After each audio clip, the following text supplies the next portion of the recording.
Okay, so in this video, we're going to look at the RBA's focus on financial stability and what that means, and then sort of evaluate the effectiveness of monetary policy over the last two years. So in terms of the focus on financial stability, the RBA has now started to sort of shift their focus towards being financially stable as well. So what that means is that they have to look out to make sure that their interest rate cuts are not causing shares and property to increase too much and causing people to take on excessive borrowing or excessive debt.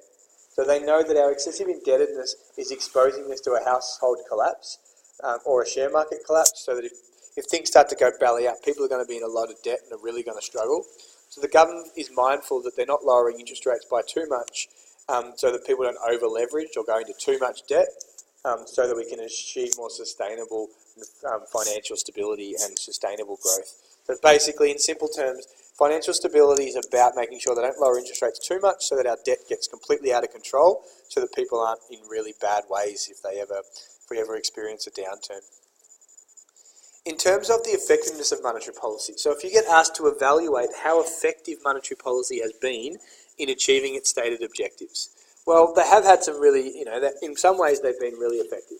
So inflation hasn't been an issue for a long time, which is their primary goal. Inflation has remained between 2 to 3% generally, with sometimes it's been below 2%. The RBA's expansionary stance has helped to boost growth and employment in many ways. So, for example, from 2013 to 2016, growth didn't fall below 2% and has averaged 3.3% over the 15-16 period. So growth has been pretty strong. Unemployment has fallen from 6 to 5.3%. So you could argue it hasn't been completely effective because we're still we're not within our 4 to 5% target range, but we have lowered unemployment, so it has been effective in that manner. Economic growth has averaged around 2.5%, which is a lot higher than other nations. Average inflation rate has been 2.5%. So you can argue that monetary policy has been relatively effective. Having said that, there's been a range of things that have made it less effective. So we've talked a lot about these, but it's been harder to stimulate demand because of high levels of household debt. People are choosing to pay off their debt as opposed to spending the interest rate cuts. Banks aren't passing on the rate cuts, which is making it less effective.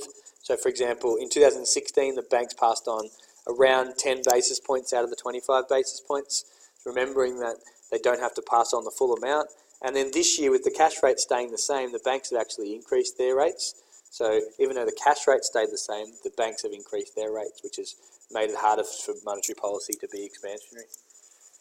Lower interest rates also hurt net savers, which has a negative impact on the economy. So those that have saved money can potentially lose out with lower interest rates because they'll make less money. This can lead to less consumption. Having said that, the RBA are confident that lower interest rates have stimulated demand through the cash flow and cost of credit channel, but perhaps they're not working as effectively as they have in the past. So in terms of analysing this question, analyse the effectiveness of monetary policy in recent years in helping to achieve domestic economic stability. In your answer, provide arguments as to why it has been effective and factors limiting its effectiveness at the current time.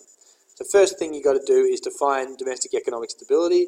It's achieving strong and sustainable growth, full employment and low inflation. And the RBA's main aim is to keep inflation under control to try and achieve domestic economic stability.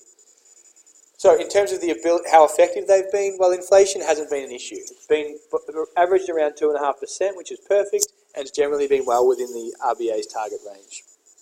The RBA's expansionary stance has also helped to boost growth and employment. So from 2013 to 2016, growth was consistently above 2%. Now, even in 2018, growth is around the 3% range. It's also been successful in reducing unemployment from 6% to 5.3%. There was record job growth in 2017, and economic growth has increased above 3%. So all these things show that it has had a fair bit of effectiveness, or has been fairly effective if you're going to use proper English.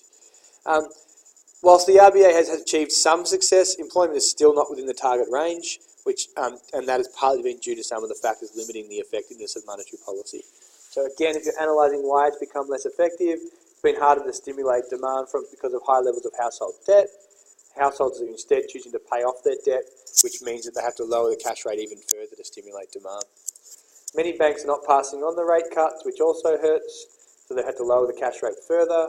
And the lower interest rates have also hurt many people that have net savings. However, overall, the RBA are confident that they're doing quite a bit to try and increase demand and growth in the economy. Thank you.